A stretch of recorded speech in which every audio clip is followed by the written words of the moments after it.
How to adjust the governor on a John Deere L110. The John Deere L110 lawn tractor features a 17.5 horsepower Kohler engine, a hydrostatic transmission with twin touch pedals and a 42-inch mower deck. The governor controls the speed of the engine during operation. If the governor becomes maladjusted, the engine will operate erratically. You can easily adjust the governor in a few minutes, using a few basic tools. Things you'll need: 6.4 mm 0.25 inches drill bit, 10 mm wrench, needle nose pliers.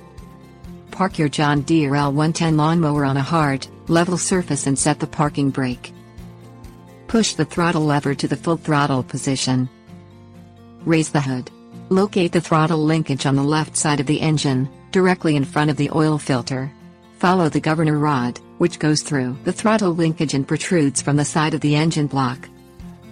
Loosen the nut just below the governor rod, using the 10 mm wrench.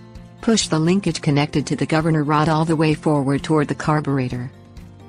Turn the governor rod counterclockwise until it stops, using the needle nose pliers. Hold the governor linkage in the forward position and tighten the nut below the governor rod.